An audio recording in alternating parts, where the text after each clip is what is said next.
എല്ലാവർക്കും എൻ്റെ food Flix ചാനലിലേക്ക് സ്വാഗതം. ഞാനിന്നിവിടെ തയ്യാറാക്കാൻ പോകുന്നത് രസഗുളയാണ്.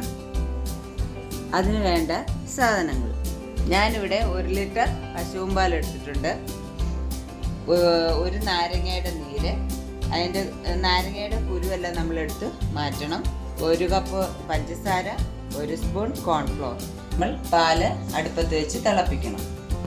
ഇവിടെ പാല് തിളച്ചിട്ടുണ്ട്. ഇതിന് നമുക്കൊരു 7 മിനിറ്റ് തണുക്കാൻ വെക്കാം. ഇവിടെ ഒരു 7 മിനിറ്റ് നമ്മൾ പാല് തണുക്കാൻ വെച്ചു. ഇനി ഇതിലേക്ക് നമ്മൾ എടുത്തു വെച്ച് നാരങ്ങാനീര് ഒഴിക്കണം. നാരങ്ങാനീര് ഡയറക്റ്റ് അങ്ങ് ഒഴിക്കരുത്. എത്ര നാരങ്ങാനീരുണ്ടോ അത്ര അളവിൽ വെള്ളവും കൂടെ ചേർത്തിട്ട് വേണം പാലിലേക്ക് മിക്സ് ചെയ്യാൻ. ഇവിടെ 2 സ്പൂൺ നാരങ്ങാനീരുണ്ട്. 2 സ്പൂൺ വെള്ളം കൂടെ നാരങ്ങാനീരിലോട്ട് ചേർക്കുക.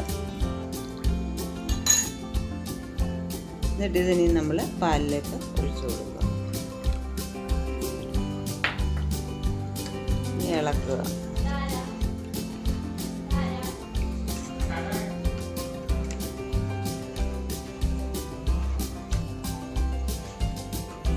ഇവിടെ അപ്പം പാല് പിരിഞ്ഞിട്ടുണ്ട്.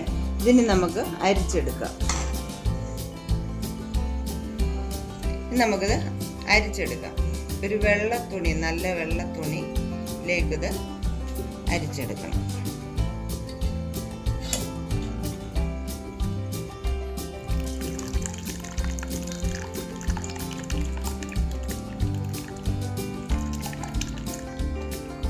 ഇനി അതിലേക്ക് നമ്മൾ 1 ഗ്ലാസ് വെള്ളവും കൂടെ ഒഴിച്ചു കൊടുക്കണം.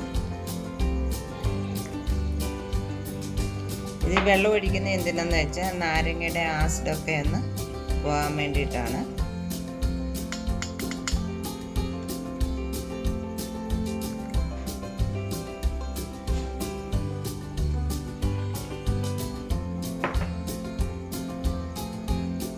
ഇനി ഇത് നല്ലോണം നമ്മൾ വെള്ളം തോരാൻ വെക്കണം.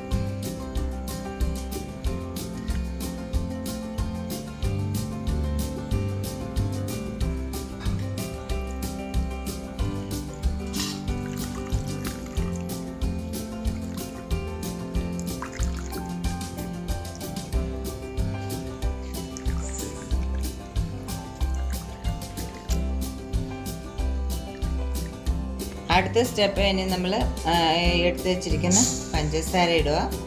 അതിലേക്ക് പഞ്ചസാരയേക്കാളും കൂടുതൽ വെള്ളം ഒഴിച്ച് നല്ലോണം അലിയിപ്പിച്ചെടുക്കുക. പഞ്ചസാരയിലേക്ക് ഞാനിവിടെ ഒരു 5-6 കപ്പ് വെള്ളം ഒഴിച്ചിട്ടുണ്ട്.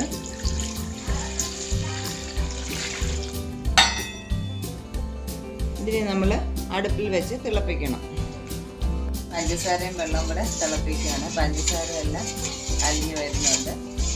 പഞ്ചസാര എല്ലാം അലിഞ്ഞതിന് ശേഷം ഇത് നല്ലോണം വെച്ച് അടച്ചു വെച്ച് തിളപ്പിക്കുക.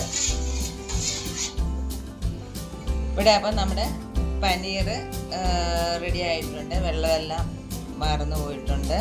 ഇനി ഇത് നമുക്ക് നല്ലോണം കുഴച്ചെടുക്കാം.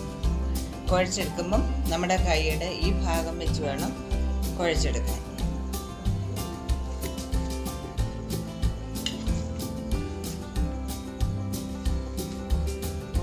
ഒരു 15 മിനിറ്റോളം നമ്മളിത് നല്ലതുപോലെ കുഴച്ചെടുക്കണം.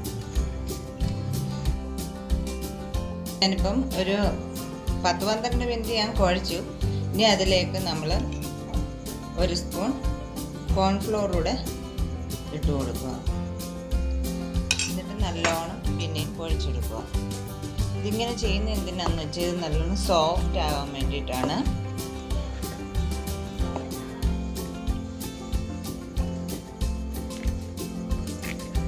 നല്ലോണം നമ്മൾ കുഴയ്ക്കുന്ന പോലെ ഇരിക്കും ഈ രസഗുള. നല്ല പൊട്ടാതെ വരത്തുള്ളൂ. ഇവിടെ മാവ് നല്ലതുപോലെ ഞാൻ കുഴച്ചിട്ടുണ്ട്. ഇനി നമ്മളിത് ചെറിയ ചെറിയ ഉണ്ടകളാക്കണം. നല്ലതുപോലെ ഉണ്ടകളാക്കണം. ഇല്ലെങ്കിൽ ഇത് നമ്മൾ പഞ്ചാരപ്പാനിയിലിടുമ്പോൾ പൊട്ടും. ഇവിടെ ഞാൻ പനനീര് ചെറിയ ചെറിയ ഉരുളകളാക്കിയിട്ടുണ്ട്. ഇത് നമുക്കിനി പഞ്ചാര പാനിയിലേക്ക് ഇടാം. നമ്മൾ ഈ ഉരുളകൾ ഓരോന്നോരോന്നായിട്ട് നമ്മൾ ഇട്ട് കൊടുക്കണം. അതുപോലെ നല്ല വലിയ പാത്രത്തിൽ വേണം പഞ്ചാരപ്പാനി എടുക്കാൻ. ഇത് തിക്കി നിറച്ച് നമ്മൾ ഇട്ട് കൊടുക്കരുത്, ഇത് പൊട്ടിപ്പോവും. ഉരുളകൾ പൊട്ടാൻ പാടില്ല. എന്നിട്ട് നമ്മൾ ഇതിനൊരു 15 മിനിറ്റ് അടച്ചു വെച്ച് വേവിക്കണം.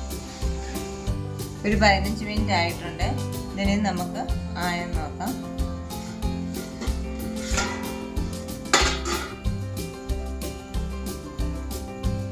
നമ്മുടെ രസഗുള ഇവിടെ തയ്യാറായിട്ടുണ്ടെന്ന് തോന്നുന്നു. ഇത് കറക്റ്റ് ആയോ നോക്കാൻ നമ്മൾ 1 കപ്പ് വെള്ളത്തിൽ ഒരു രസഗുള ഇട്ട് നോക്കുക. ഇട്ട് താന്ന് കിടക്കുകയാണെങ്കിൽ ആയി. ഇവിടെ അപ്പം രസഗുള തയ്യാറായിട്ടുണ്ട്. ഈ വീഡിയോ എല്ലാവർക്കും ഇഷ്ടപ്പെട്ടെങ്കിൽ ലൈക്ക് ചെയ്യുക, ഷെയർ ചെയ്യുക, സബ്സ്ക്രൈബ് ചെയ്യുക, കമൻറ്റ് ചെയ്യുക. Thank you.